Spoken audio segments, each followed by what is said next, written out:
नमस्कार, मैं हूं सिंह आदर्श और मेरे साथ आप देख रहे हैं बिहारी करेजा। आज से एक नए शो की शुरुआत हो रही है जिसका नाम है फिल्मी गपशप। इसमें फिल्मों से जुड़ी हुई, बॉलीवुड से जुड़ी हुई नई कहानियां से लेकर पुरानी कहानियों तक का जिक्र होगा। उसका हम लोग चर्चा करेंगे, देखेंगे कि कुछ फिल्मों की बात होगी, कुछ कलाकारों की बात होगी। शुरुआत करते हैं धर्मेंद्र के सफलता के सफ़र से, संघर्ष के सफ़र से, कि कैसे संघर्ष से लेकर सफलता तक धर्मेंद्र पहुँचे। अब एक नाम ये जो ऐसा है धर्मेंद्र, जिसको कौन नहीं जानता है।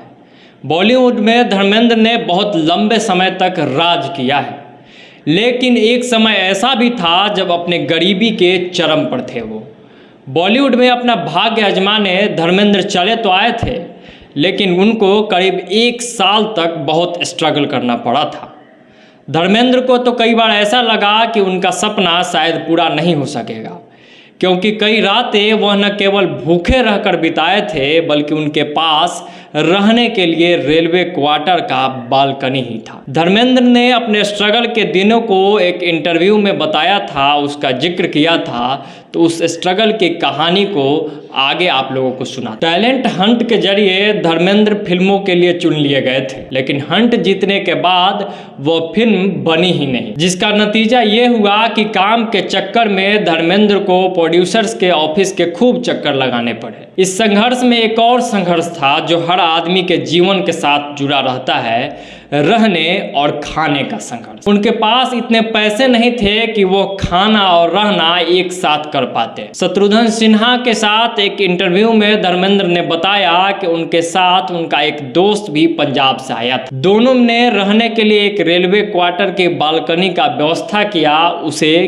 किराए पे ली। इस बालकनी में रात को सोने के लिए उन्हें मिल जाता था, रहने के लिए जगह तो मिल गई, पर पापी पेट का सवाल है, और पापी पेट कहाँ मानता है।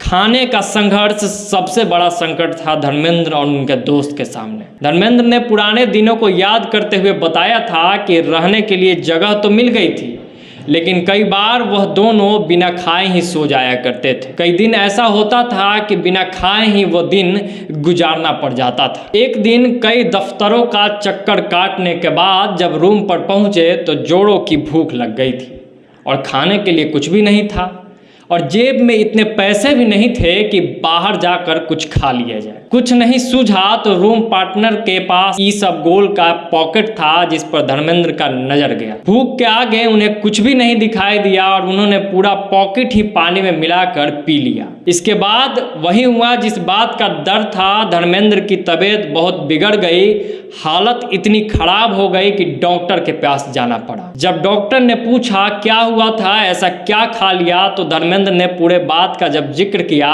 तो यह सुनकर डॉक्टर साहब ने कहा तुम्हें दवा नहीं खाने की जरूरत है, और उसके दोस्त को कहा कि इन्हें पहले खाना खिलाओ। खैर, संघर्ष जाया नहीं जाती है। लड़ाई कोई भी हो, उसे अंत तक कोई ना कोई परिणाम मिलता ही है, और धर्मेंद्र को भी कहीं ना कहीं उसका परिणाम मिला, इस संघर्ष का परिणाम मिला।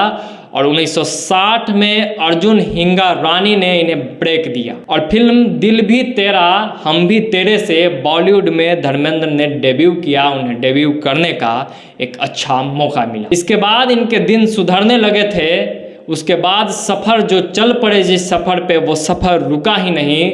धर्मेंद्र ने खुद को साबित कर दिया, पहले स्टार बने, फिर सुपरस्टार बने, और कारवां अब वहाँ तक पहुँच गया है कि जब तक बॉलीवुड रहेगा, जब तक फिल्मों की बात होगी, धर्मेंद्र के नाम को भुलाया नहीं जा सकता। बहुत बहुत धन्यवाद। बिहारी करेजा देख रहे थे आप। अगर हमें फेसबुक पे देख रहे हैं तो पेज को फॉलो कर लीजिए, यूट्यूब पे देख रहे हैं तो चैनल को सब्सक्राइब कर लीजिए।